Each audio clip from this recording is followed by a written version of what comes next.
Hola a todos los amigos del canal, sean bienvenidos a Lecturas del Código Civil. Hoy estamos situados en el título 22. Terminamos lo que correspondía a la prueba de las obligaciones en el video anterior con el título 21. Vamos a hablar hoy el título 22 del libro cuarto, que trata de las convenciones matrimoniales y de la sociedad conyugal. Un título que está metido acá. Comienza con el artículo 1715 y vamos a ver qué nos depara la lectura. El primer párrafo nos habla de las reglas generales, de que sean las capitulaciones matrimoniales y de que pueda pactarse en las celebradas en el acto del matrimonio. El artículo 1715 indica: se conocen con el nombre de capitulaciones matrimoniales las convenciones de carácter patrimonial que celebran los esposos antes de contraer matrimonio o en el acto de su celebración. En las capitulaciones matrimoniales que se celebren en el acto del matrimonio solo podrá pactarse separación total de bienes o régimen de participación en los gananciales. Tratándose de cónyuges del mismo sexo, se estará a lo dispuesto en el inciso siguiente. Los esposos del mismo sexo podrán celebrar capitulaciones matrimoniales, pero en caso alguno podrán pactar el régimen de sociedad conyugal. El artículo 1716 de cómo han de otorgarse las capitulaciones matrimoniales y de su valor. Las capitulaciones matrimoniales se otorgarán por escritura pública y solo valdrán entre las partes y respecto de terceros desde el día de la celebración del matrimonio y siempre que se subinscriban al margen de la respectiva inscripción matrimonial al tiempo de efectuarse aquel o dentro de los 30 días siguientes. Pero en los casos a que se refiere el inciso segundo del artículo anterior, bastará que esos pactos consten en dicha inscripción. Sin este requisito no tendrán valor alguno. Tratándose de matrimonios celebrados en país extranjero y que no se hallen inscritos en Chile, será menester proceder previamente a su inscripción en el registro de la primera sección de la Comuna de Santiago, para lo cual se exhibirá al oficial civil que corresponda el certificado de matrimonio debidamente legalizado. En estos casos, el plazo a que se refiere el inciso anterior se contará desde la fecha de la inscripción del matrimonio en Chile. Celebrado el matrimonio, las capitulaciones no podrán alterarse aún con el consentimiento de todas las personas que intervienen en ellas, sino en el caso establecido en el inciso primero del artículo 1723. De las estipulaciones que no pueden contener las capitulaciones matrimoniales, el artículo 1717 indica: las capitulaciones matrimoniales no contendrán estipulaciones contrarias a las buenas costumbres ni a las leyes, no serán pues en detrimento de los derechos y obligaciones que las leyes señalan a cada cónyuge respecto del otro o de los descendientes comunes. De la sociedad conyugal como régimen supletorio, artículo 1718, a falta de pacto en contrario, se entenderá por el mero hecho del matrimonio contraída la sociedad conyugal con arreglo a las disposiciones de este título. El artículo 1719 de la facultad de la mujer para renunciar su derecho a los gananciales. La mujer, no obstante la sociedad conyugal, podrá renunciar su derecho a los gananciales que resulten de la administración del marido, con tal que haga esta renuncia antes del matrimonio o después de la disolución de la sociedad. Lo dicho se entiende sin perjuicio de los efectos legales de la participación en los gananciales, de la separación de bienes y del divorcio. Tratándose del régimen de participación en los gananciales, debe estarse a lo preceptuado en el título 12A del libro cuarto. De la estipulación de separación total o parcial de bienes en las capitulaciones matrimoniales, artículo 1720, en las capitulaciones matrimoniales se podrá estipular la separación total o parcial de bienes. En el primer caso se seguirán las reglas dadas en los artículos 158 inciso segundo, 159, 160, 161, 162 y 163 de este código, y en el segundo se estará a lo dispuesto en el artículo 167. También se podrá estipular que la mujer dispondrá libremente de una determinada suma de dinero o de una determinada pensión periódica, y este pacto surtirá los efectos que señala el artículo 167. De las capitulaciones matrimoniales del menor hábil para contraer matrimonio y del sujeto a curaduría y de la nulidad de la estipulación que muda el principio de la sociedad conyugal. Artículo 1721. El que se halla bajo curaduría necesitará de la autorización de su curador para las capitulaciones matrimoniales. Del valor de las escrituras que alteran o adicionan las capitulaciones matrimoniales. Al artículo 1722. Las escrituras que alteren o adicionen las capitulaciones matrimoniales otorgadas antes del matrimonio no valdrán si no cumplen con las solemnidades prescritas en este título para las capitulaciones mismas. De la sustitución del régimen de la sociedad de bienes durante el matrimonio, el artículo 1723 indica: durante el matrimonio los cónyuges podrán sustituir el régimen de sociedad de bienes por el de participación en los gananciales o por el de separación total. También podrán sustituir la separación total por el régimen de participación en los gananciales. El pacto que los cónyuges celebren en conformidad a este artículo deberá otorgarse por escritura pública y no surtirá efectos entre las partes ni respecto de terceros, sino desde que esa escritura se subinscriba al margen de la respectiva inscripción matrimonial. Esta subinscripción solo podrá practicarse dentro de los 30 días siguientes a la fecha de la escritura en que se pacte la separación. El pacto que en ella conste no perjudicará en caso alguno los derechos válidamente adquiridos por terceros respecto del marido o de la mujer, y una vez celebrados no podrá dejarse sin efecto por el mutuo consentimiento de los cónyuges. En la escritura pública de separación total de bienes o en la que se pacte participación en los gananciales, según sea el caso, podrán los cónyuges liquidar la sociedad conyugal o proceder a determinar el crédito de participación o celebrar otros pactos lícitos o una y otra cosa, pero todo ello no producirá efecto alguno entre las partes ni respecto de terceros, sino desde la subinscripción a que se refiere el inciso anterior. Tratándose de matrimonios celebrados en país extranjero y que no se hallen inscritos en Chile, será menester proceder previamente a su inscripción en el registro de la primera sección de la Comuna de Santiago, para lo cual se exhibirá al oficial civil que corresponda al certificado de matrimonio debidamente legalizado. Los pactos a que se refiere este artículo y el inciso segundo del artículo 1715 no son susceptibles de condición, plazo o modo alguno. El artículo 1724, por su parte, y último de este párrafo, indica de las donaciones, herencias o legados con condición de que los frutos de las cosas que comprenden no pertenezcan a la sociedad conyugal. Artículo 1724. Si a cualquiera de los cónyuges se hiciere una donación o se dejare una herencia o legado con la condición de que los frutos de las cosas donadas, heredadas o legadas no pertenezcan a la sociedad conyugal, valdrá la condición a menos que se trate de bienes donados o asignados a título de legítima rigorosa. Con eso terminamos el primer párrafo de lo que corresponde a las reglas generales de las convenciones matrimoniales y de la sociedad conyugal. El segundo párrafo señala del haber de la sociedad conyugal y de sus cargas. El artículo 1725, ¿de qué se compone el haber de la sociedad conyugal?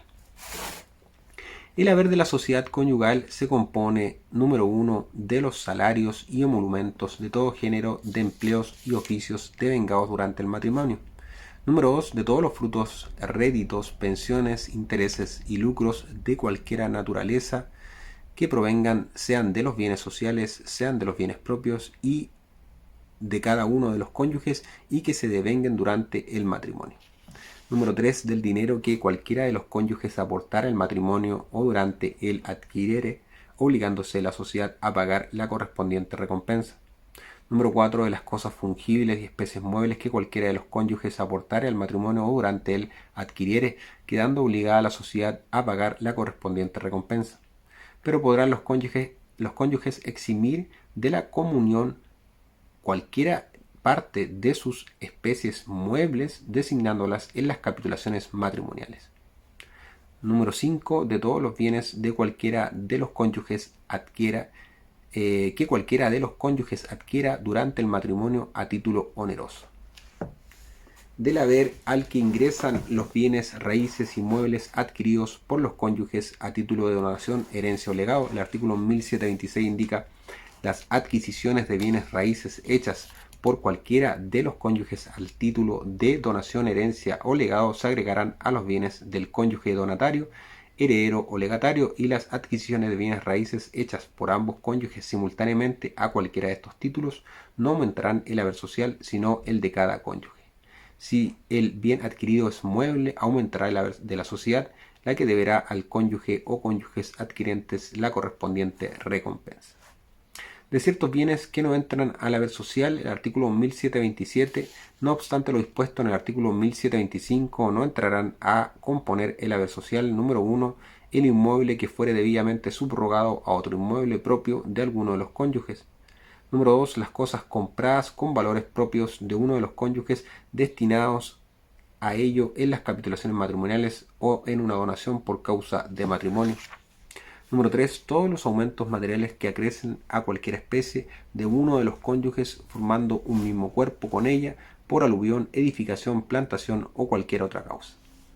De a quien pertenece el terreno contiguo a la finca propia de uno de los cónyuges que se adquiere por él durante el matrimonio. Artículo 1728. El terreno contiguo a una finca propia de uno de los cónyuges y adquirido por él durante el matrimonio a cualquier título que lo haga comunicable según el artículo 1725 se entenderá pertenecer a la sociedad, a menos que con él y la antigua finca se hayan formado una heredad o edificio de que el terreno últimamente adquirido no pueda desmembrarse sin daño, pues entonces la sociedad y el dicho cónyuge serán codueños del todo a prorrata de los respectivos valores al tiempo de la incorporación. De a quien pertenezcan las cosas que poseías con otros por un cónyuge se adquieren por este a título oneroso durante el matrimonio. Artículo 1729.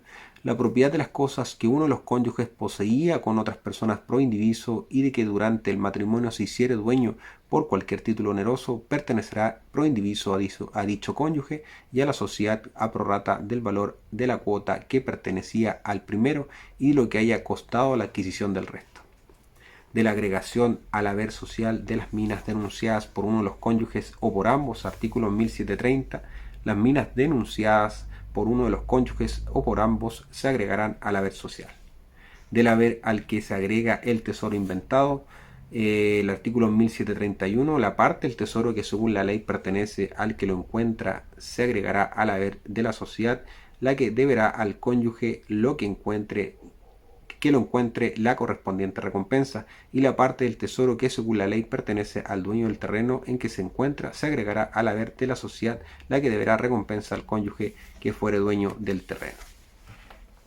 De a quien pertenezcan los inmuebles donados o asignados a título gratuito a uno de los cónyuges. Artículo 1732. Los inmuebles donados o asignados a cualquier otro título gratuito se entenderán pertenecer exclusivamente al cónyuge donatario o asignatario y no se atenderá así las donaciones u otros actos gratuitos a favor de un cónyuge han sido hechos por consideración al otro. Si las cosas donadas o asignadas a cualquier otro título gratuito fueren muebles, se entenderán pertenecer a la sociedad, la que deberá al cónyuge donatario o asignatario la correspondiente recompensa. De la subrogación de un inmueble a otro de uno de los cónyuges, el artículo 1733.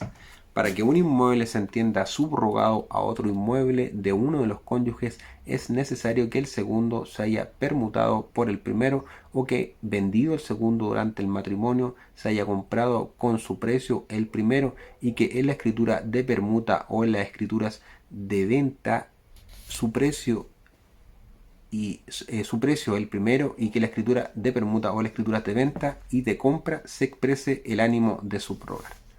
Puede también subrogarse un inmueble a valores propios de uno de los cónyuges y que no consistan en bienes raíces, más para que valga la subrogación será necesario que los valores hayan sido destinados a ello en conformidad al número 2 del artículo 1727 y que en la escritura de compra del inmueble aparezca la inversión de dichos valores y el ánimo de subrogar. Si se subroga una finca a otra y el precio de venta de la antigua finca excediere al precio de compra de la nueva, la sociedad deberá recompensa por este exceso al cónyuge subrogante, y si por el contrario el precio de compra de la nueva finca excediere al precio de venta de la antigua, el cónyuge subrogante verá recompensa por este exceso a la sociedad. Si permutándose dos fincas se recibe un saldo en dinero, la sociedad deberá recompensa por este saldo al cónyuge subrogante, y si por el contrario se pagare un saldo, la recompensa la deberá dicho cónyuge a la sociedad. La misma regla se aplicará al caso de subrogarse un inmueble a valores, pero no se entenderá haber subrogación cuando el saldo en favor o en contra de la sociedad excediere a la mitad del precio de la finca que se recibe, la cual pertenecerá entonces al haber social, quedando la sociedad obligada a recompensar al cónyuge por el precio de la finca enajenada o por los valores invertidos, y conservando éste el derecho de llevar a efecto la subrogación comprando otra finca. La subrogación que se haga en bienes de la mujer exige además la autorización de ésta. De cómo han de pagarse las recompensas, el artículo 1734, todas las recompensas se pagarán en dinero, de manera que la suma pagada tenga en lo posible el mismo valor adquisitivo que la suma invertida al originarse la recompensa. El partidor aplicará esta norma de acuerdo a la equidad natural. De las donaciones de bienes sociales que puede hacer el cónyuge que administra la sociedad, el artículo 1735 indica: el cónyuge que administre la sociedad podrá hacer donaciones de bienes sociales si fueren de poca monta, atendidas a las fuerzas del haber social. De no pertenecer a la sociedad conyugal las especies adquiridas durante ella cuando la causa de adquisición ha precedido a la sociedad. El artículo 1736 indica: la especie adquirida durante la sociedad no pertenece a ella aunque se haya adquirido a título oneroso, cuando la causa o título de la adquisición ha precedido a ella. Por consiguiente, número 1, no pertenecerán a la sociedad las especies que uno de los cónyuges poseía a título de señor antes de ella, aunque la prescripción o transacción con que las haya hecho verdaderamente suyas se complete o verifique durante ella. Número 2. Ni los bienes que se poseían antes de ella por un título vicioso, pero cuyo vicio se ha purgado durante ella por la ratificación o por otro remedio legal. Número 3. Ni los bienes que vuelven a uno de los cónyuges por nulidad o resolución de un contrato o por haberse revocado una donación. Número 4. Ni los bienes litigiosos y de que durante la sociedad ha adquirido uno de los cónyuges la posesión pacífica. Número 5. Tampoco pertenecerá a la sociedad el derecho de usufructo que se consolida con la propiedad que pertenece al mismo cónyuge. Los frutos solo pertenecerán a la sociedad. Número 6. Lo que se paga a cualquiera de los cónyuges por capitales de créditos constituidos antes del matrimonio pertenecerá al cónyuge acreedor. Lo mismo se aplicará a los intereses devengados por uno de los cónyuges antes del matrimonio y pagados después. Número 7. También pertenecerán al cónyuge los bienes que adquiera durante la sociedad en virtud de un acto o contrato cuya celebración se hubiere prometido con anterioridad a ella, siempre que la promesa conste de un instrumento público o de un instrumento privado cuya fecha sea oponible a terceros, de acuerdo con el artículo 1703. Si la adquisición se hiciere con bienes de la sociedad y del cónyuge, éste deberá la recompensa respectiva. Si los bienes a que se refieren los números anteriores son muebles, entrarán al haber de la sociedad, la que deberá al cónyuge adquirente la correspondiente recompensa. De los bienes que se reputan adquiridos durante la sociedad, artículo 1737 indica: se reputan adquiridos durante la sociedad los bienes que durante ella debieron adquirirse por uno de los cónyuges y que de hecho no se adquirieron sino después de disuelta la sociedad, por no haberse tenido noticias de ellos o por haberse embarazado injustamente de su adquisición o goce.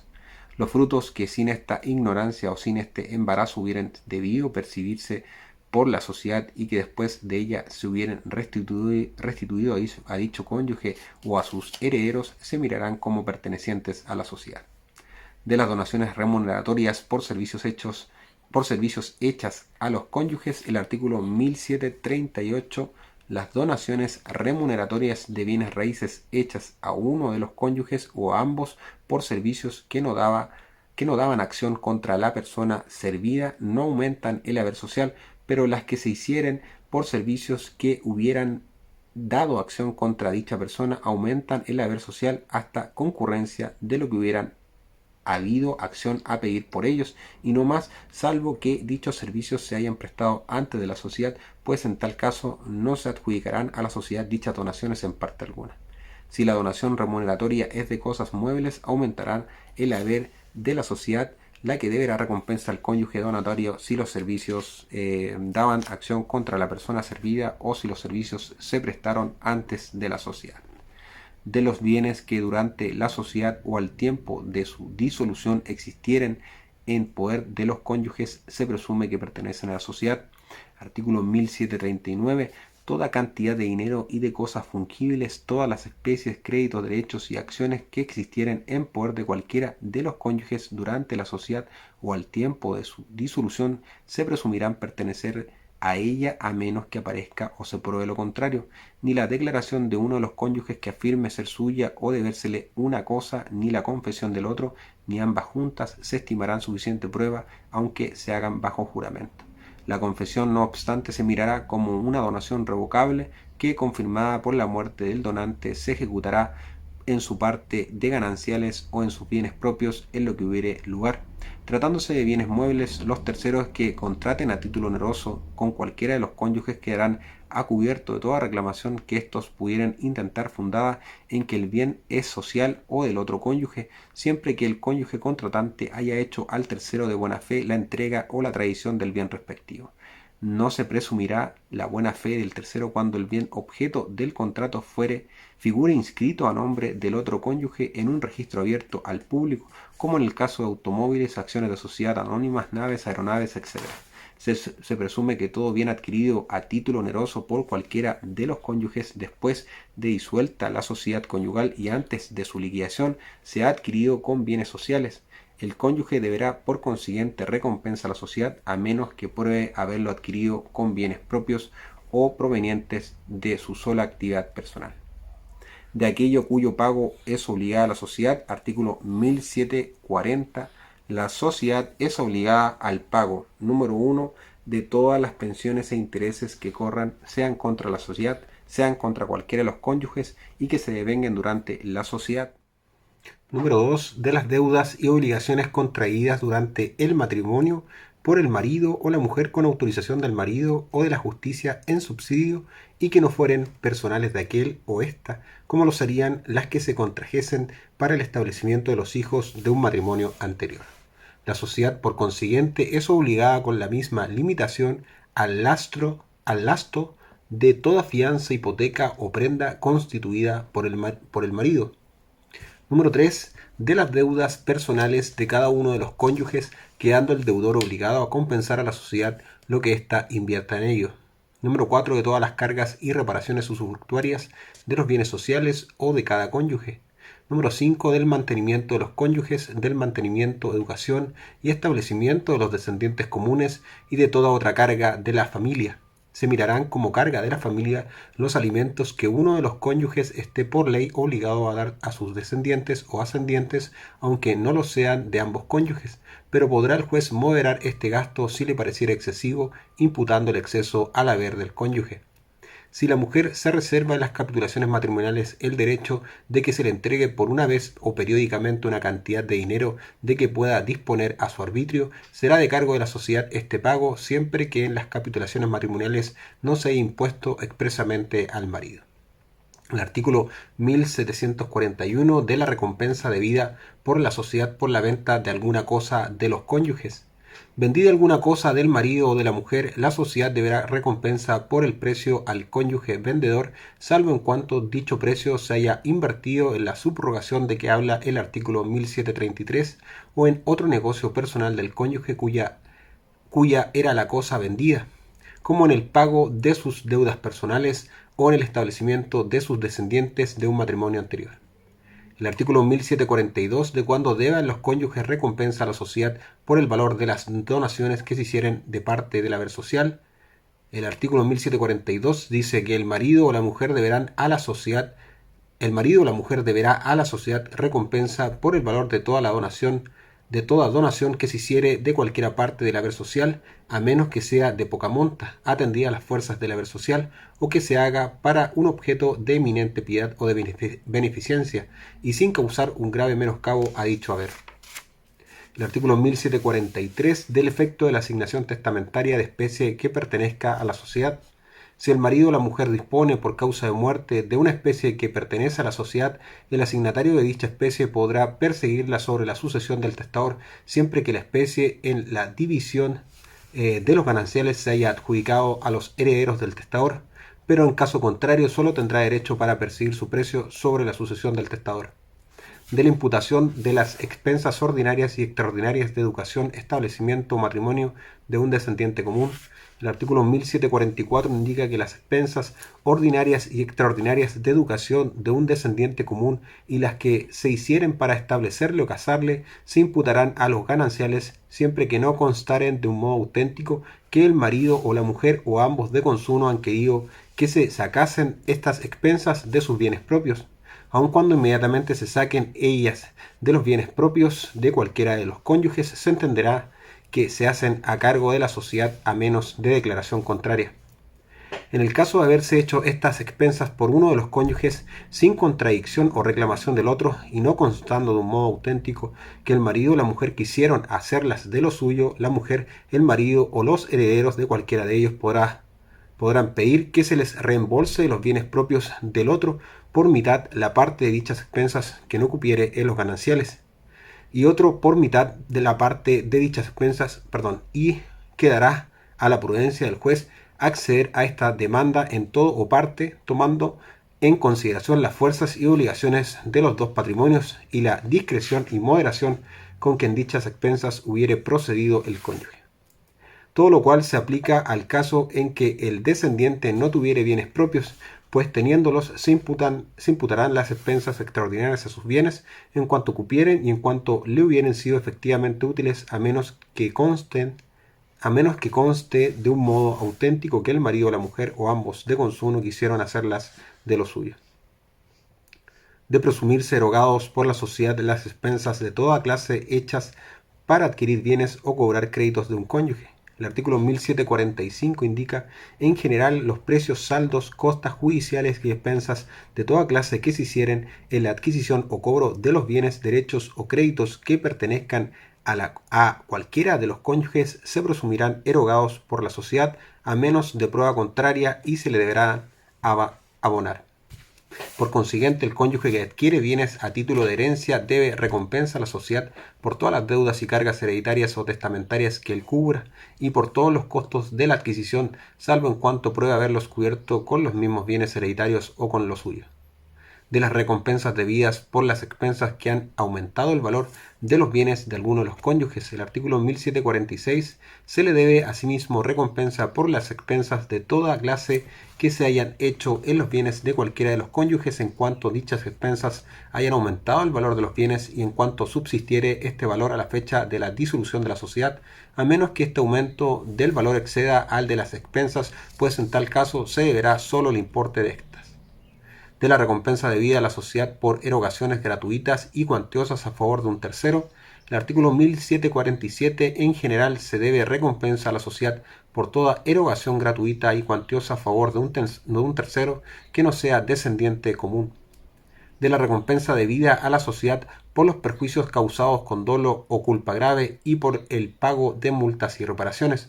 El artículo 1748 indica cada cónyuge deberá asimismo recompensa a la sociedad por los perjuicios que le hubiere causado con dolo o culpa grave y por el pago que ella hiciere de las multas y reparaciones pecuniarias a que fuere condenado por algún delito o cuasi delito. Con eso terminamos lo que corresponde al segundo párrafo de este título. Vamos a pasar ahora al tercer párrafo, que va a señalar lo que corresponde a de la administración ordinaria de los bienes de la sociedad conyugal. El artículo 1749 indica del marido como jefe y administrador de la sociedad conyugal. El marido es jefe de la sociedad conyugal y como tal administra los bienes sociales y los de su mujer, sujeto empero a las obligaciones y limitaciones que por el presente título se le imponen y a las que haya contraído por las capitulaciones matrimoniales. Como administrador de la sociedad conyugal, el marido ejercerá los derechos de la mujer que, siendo socia de una sociedad civil o comercial, se casare sin perjuicio de lo dispuesto en el artículo 150. El marido no podrá enajenar o gravar voluntariamente ni prometer enajenar o gravar los bienes raíces sociales ni los derechos hereditarios de la mujer sin autorización de ésta. No podrá tampoco, sin dicha autorización, disponer entre vivos a título gratuito de los bienes sociales, salvo el caso del artículo 1735, ni dar en arriendo o ceder la tenencia de los bienes raíces sociales urbanos por más de 5 años, ni los rústicos por más de 8, incluidas las prórrogas que hubiere pactado el marido. Si el marido se constituye aval, codeudor solidario, fiador u otorga cualquiera otra caución respecto de las obligaciones contraídas por terceros, solo obligará sus bienes propios. En los casos a que se refiere el inciso anterior, para obligar los bienes sociales, necesitará la autorización de la mujer. La autorización de la mujer deberá ser específica y otorgada por escrito o por escritura pública si el acto exigiera esta solemnidad, o interviniendo expresa y directamente de cualquier modo en el mismo. Podrá prestarse en todo caso por medio de mandato especial que conste por escrito o por escritura pública según el caso. La autorización a que se refiere el presente artículo podrá ser suplida por el juez previa audiencia a la que será citada la mujer, si ésta la negare sin justo motivo. Podrá asimismo ser suplida por el juez en caso de algún impedimento de la mujer, como demencia, ausencia real o aparente u otro, y de la demora se siguiere perjuicio, pero no podrá suplirse dicha autorización si la mujer se opusiere a la donación de los bienes sociales. Del marido como dueño de los bienes sociales respecto de terceros, el artículo 1750 indica: el marido es respecto de terceros dueño de los bienes sociales como si ellos y sus bienes propios formasen un solo patrimonio, de manera que durante la sociedad los acreedores del marido podrán perseguir tanto los bienes de éste como los bienes sociales, sin perjuicio de los abonos o compensaciones que a consecuencia de ello deba el marido a la sociedad o la sociedad al marido. Podrán con todos los acreedores perseguir sus derechos sobre los bienes de la mujer en virtud de un contrato celebrado por ellos con el marido, en cuanto se probare haber cedido el contrato en utilidad personal de la mujer, como en el pago de sus deudas anteriores al matrimonio.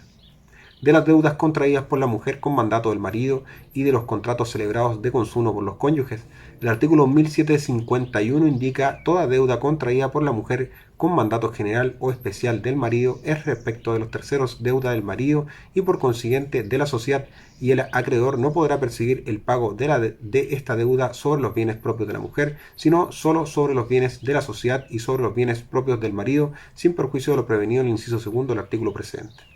Si la mujer mandataria contrata a su propio nombre, regirá lo dispuesto en el artículo 2151.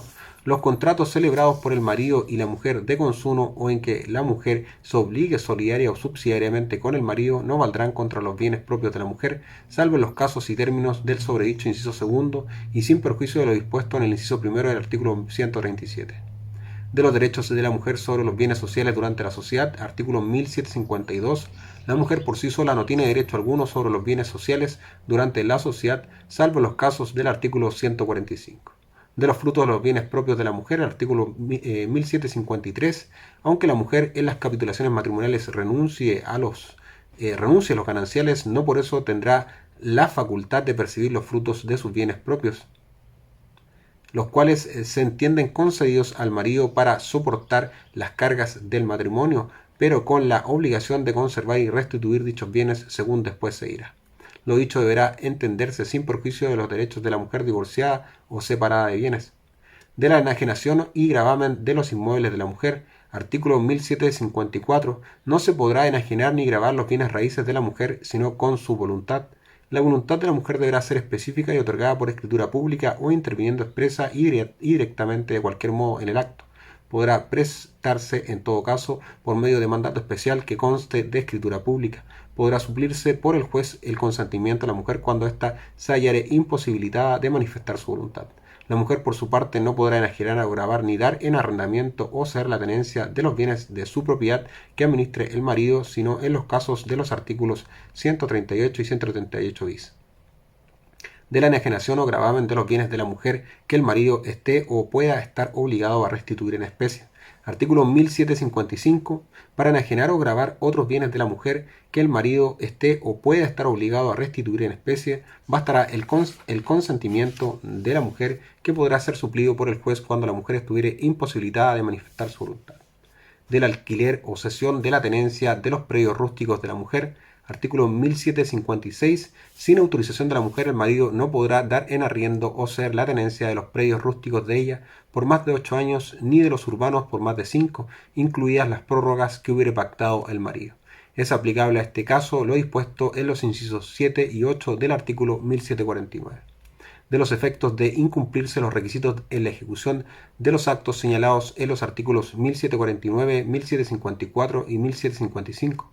El artículo 1757 indica que los actos ejecutados sin cumplir con los requisitos prescritos en los artículos 1749, 1754 y 1755 adolecerán de nulidad relativa. En el caso del arrendamiento o de la cesión de la tenencia, el contrato regirá solo por el tiempo señalado en los artículos 1749 y 1756.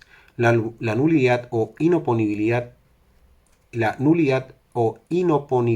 anteriores podrán hacerlas valer la mujer, sus herederos o cesionarios.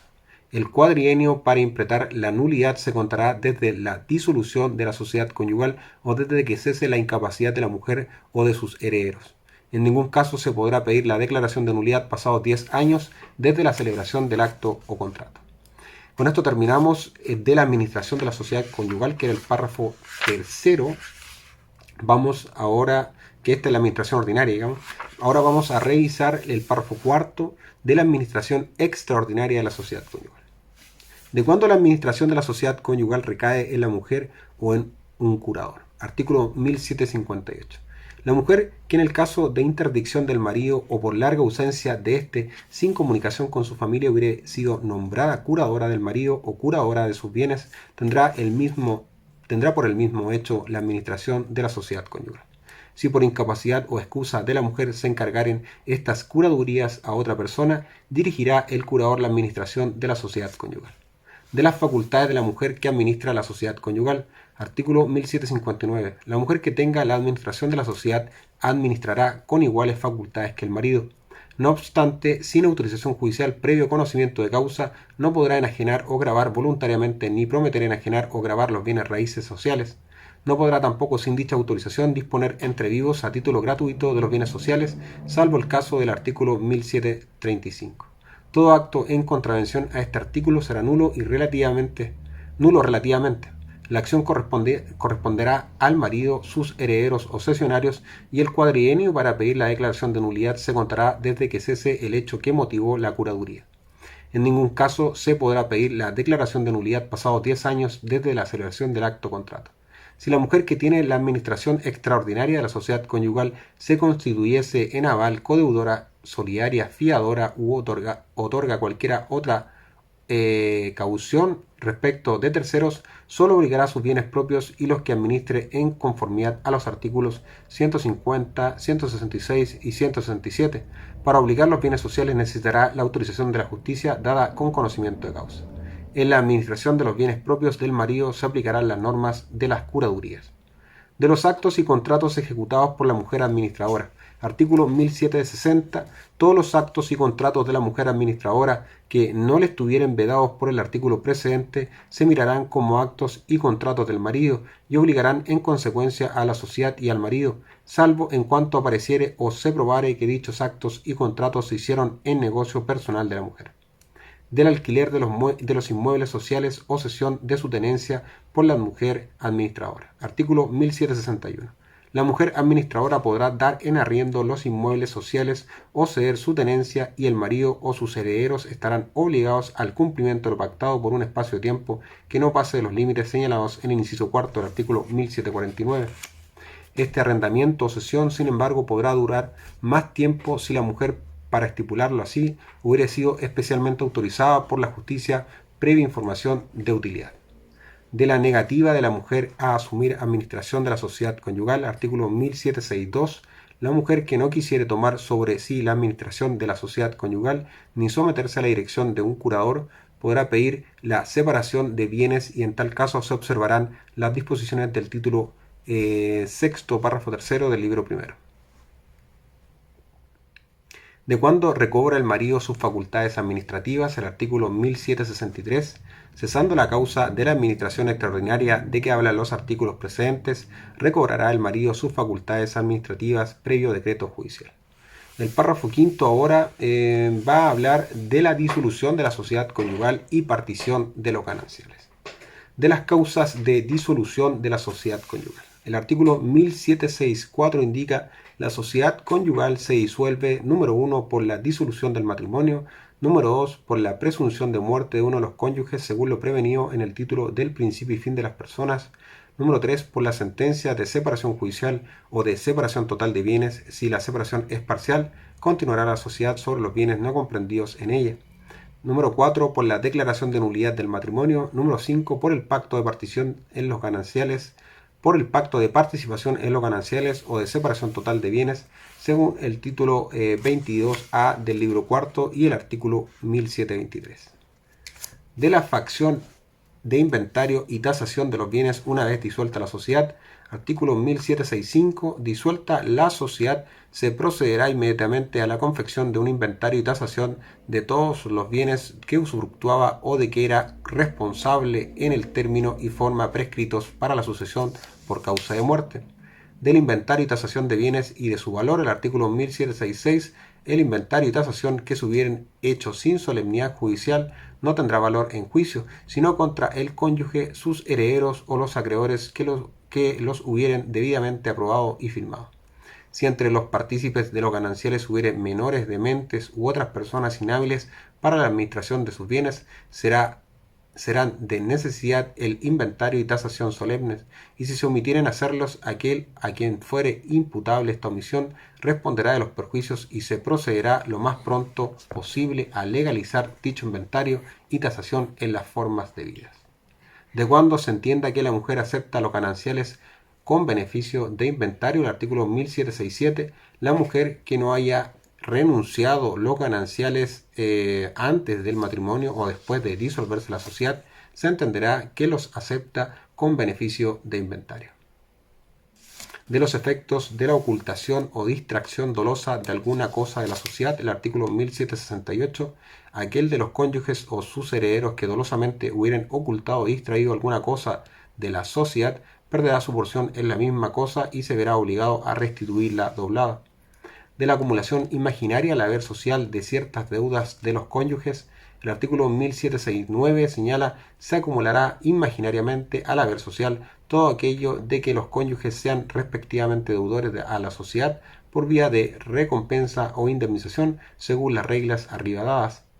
De la restitución a los cónyuges de los cuerpos ciertos que les pertenezcan, artículo 1770, cada cónyuge por sí o por sus herederos tendrá derecho a sacar de la masa las especies o cuerpos ciertos que le pertenezcan y los precios, saldos y recompensas que constituyan el resto de su haber. La restitución de las especies o cuerpos ciertos deberá hacerse tan pronto como fuere posible después de la terminación del inventario y avalúo y el pago del resto del haber dentro de un año contado desde dicha terminación. Podrá el juez, sin embargo, ampliar o restringir este plazo a petición de los interesados previo conocimiento de causa.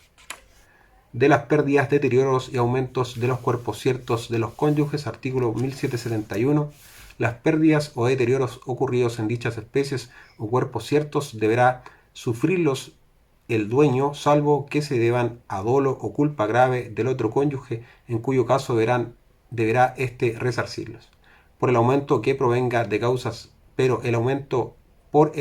que provenga de causas naturales e independientes de la industria humana, nada se deberá a la sociedad. De los frutos de los bienes de los cónyuges y de los bienes sociales, artículo 1772, los frutos pendientes al tiempo de la restitución y todos los percibidos desde la disolución de la sociedad pertenecerán al dueño de las respectivas especies. Acrecen al haber social los frutos que de los bienes sociales se perciban desde la disolución de la sociedad. Del derecho preferente de la mujer a hacer deducciones, artículo 1773, la mujer hará antes que el marido las deducciones de que hablan los artículos precedentes, y las que consistan en dinero, sean que pertenezcan a la mujer o al marido, se ejecutarán sobre el dinero inmuebles de la sociedad y subsidiariamente sobre los inmuebles de la misma. La mujer, no siendo suficiente los bienes de la sociedad, podrá hacer las deducciones que le correspondan sobre los bienes propios del marido, elegidos de común acuerdo, no acordándose, elegirá el juez. De la división del residuo, artículo 1774, ejecutadas las antedichas deducciones, el residuo se dividirá por mitad entre los dos cónyuges. De las asignaciones testamentarias hechas al cónyuge superestite, artículo 1775, no se imputarán a la mitad de gananciales del cónyuge sobreviviente las asignaciones testamentarias que le haya que le haya hecho el cónyuge difunto, salvo que éste lo haya así ordenado, pero en tal caso podrá el cónyuge sobreviviente repudiarla si prefiere atenerse al resultado de la partición. De las reglas a que se sujeta la división de los bienes sociales, artículo 1776, la división de los bienes sociales se sujetará a las reglas dadas para la partición de los bienes hereditarios. De la responsabilidad de la mujer por deudas de la sociedad, artículo 1777, la mujer no es responsable de las deudas de la sociedad, sino hasta concurrencia de su mitad de gananciales. Más para gozar de este beneficio deberá probar el exceso de la contribución que se le exige sobre su mitad de gananciales, sea por el inventario y tasación, sea por otros documentos auténticos. De la responsabilidad del marido por las deudas de la sociedad, artículo 1768, el marido es responsable del total de las deudas de la sociedad, salvo su acción contra la mujer para el reintegro de la mitad de estas deudas según el artículo precedente. De derecho del cónyuge que, a consecuencia de una hipoteca o prenda sobre una especie que le fue asignada en la división, paga una deuda de la sociedad, artículo 1769, aquel de los cónyuges que, por el efecto de una hipoteca o prenda constituida sobre una especie que le ha cabido en la división de la masa social, paga una deuda de la sociedad, tendrá acción contra el otro cónyuge para el reintegro de la mitad de lo que pagare, y pagando una deuda del otro cónyuge tendrá acción contra él para el reintegro de todo lo que pagare. De los derechos de los herederos de los cónyuges, artículo 1780, los herederos de cada cónyuge gozan de los mismos derechos y están sujetos a las mismas acciones que el cónyuge que representa. Con eso terminamos el párrafo quinto de la disolución de la sociedad conyugal y partición de los gananciales. Tiene ahora el párrafo sexto, que corresponde de la renuncia de los gananciales hecha por parte de la mujer después de la disolución de la sociedad. El artículo 1781 señala de la facultad de la mujer para renunciar a los gananciales. Disuelta la sociedad, la mujer o sus herederos mayores tendrán la facultad de renunciar a los gananciales a que tuvieran derecho. El artículo 1782 del término para renunciar a los gananciales y de la rescisión de la renuncia, podrá la mujer renunciar mientras no haya entrado en su poder ninguna parte del haber social a título de gananciales. Hecha una vez la renuncia, no podrá rescindirse a menos de probarse que la mujer o sus herederos han sido inducidos a renunciar por engaño o por un justificable error acerca del verdadero estado de los negocios sociales. Esta acción rescisoria prescribirá en 4 años contados desde la disolución de la sociedad. De los efectos de la renuncia, artículo 1783, renunciando la mujer a sus herederos, los derechos de la sociedad y del marido se confunden e identifican aún respecto de ella. De no afectar la renuncia a los derechos y obligaciones a recompensas e indemnizaciones, el artículo 1784, la mujer que renuncia conserva sus derechos y obligaciones a las recompensas e indemnizaciones arriba expresadas. Del acrecimiento cuando renuncia solo una parte de los herederos de la mujer, artículo 1785. Si solo una parte de los herederos de la mujer renuncia, las porciones de los que renuncian acrecen a la porción del marido. El séptimo párrafo de la dote y de las donaciones por causa de matrimonio señala el artículo 1786 de que se llaman donaciones por causa de matrimonio. Las donaciones que un esposo hace a otro antes de celebrarse el matrimonio y en consideración a él, y las donaciones que un tercero hace a cualquiera de los esposos antes o después de celebrarse el matrimonio y en consideración a él, se llaman en general donaciones por causa de matrimonio. De las promesas en consideración del matrimonio hechas por los esposos o por terceros, artículo 1787, las promesas que un esposo hace al otro antes de celebrarse el matrimonio y en consideración a él, o que un tercero hace a uno de los esposos en consideración al matrimonio, se sujetarán a las mismas reglas que las donaciones de presente, pero deberán constar por escritura pública o por confesión del tercero. Del límite de las donaciones por causa de matrimonio entre los esposos, artículo 1788, ninguno de los esposos podrá hacer donaciones al otro por causa de matrimonio, sino hasta el valor de la cuarta parte de los bienes de su propiedad que aportare. Artículo 1789 del plazo, condición y estipulaciones lícitas que admiten las donaciones por causa de matrimonio. Las donaciones por causa de matrimonio, sea que se califiquen de dote, arras o con cualquier otra denominación, admiten plazos, condiciones y cualesquiera otras estipulaciones lícitas y están sujetas a las reglas generales de las donaciones en todo lo que no se oponga a las disposiciones especiales de este título. En todas ellas se entiende la condición de celebrarse o haberse celebrado el matrimonio. De la revocación de las donaciones por causa de matrimonio, artículo 1790, declarada la nulidad del matrimonio, podrán revocarse todas las donaciones que por causa del mismo matrimonio se hayan hecho al que lo contrajo de mala fe, con tal que de la donación y de su causa haya constancia por escritura pública. La sentencia firme de separación judicial o de divorcio autoriza por su parte a revocar todas las donaciones que por causa del mismo matrimonio se hayan hecho al cónyuge que dio motivo a la separación judicial o al divorcio por su culpa, verificada la condición señalada en el inciso precedente. En la escritura del esposo donante se presume siempre la causa de matrimonio, aunque no se exprese. Carecerá de esta acción revocatoria el cónyuge putativo que también contrajo de mala fe. De la exigencia de expresar las condiciones, artículo 1791, en las donaciones entre vivos o asignaciones testamentarias por causa de matrimonio, no se entenderá la condición resolutoria de faltar el donatario o asignatario sin dejar sucesión, ni otra alguna que no se exprese en el respectivo instrumento o que la ley no prescriba. De la revocación de las donaciones cuando el matrimonio se disuelve antes de su consumación, artículo 1792, si por el hecho de uno de los cónyuges se disuelve el matrimonio antes de consumarse, podrán revocarse las donaciones que por causa de matrimonio se le hayan hecho en los términos del artículo 1790. Carecerá de esta acción revocatoria el cónyuge por cuyo hecho se disolviere el matrimonio. Con eso terminamos el título 22,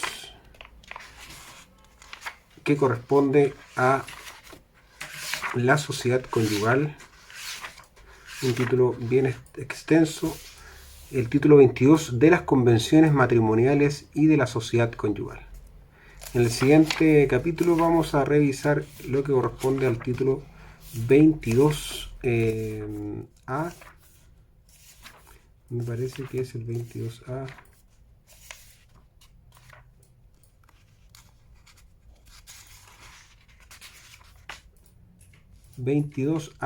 Régimen de la participación en los gananciales.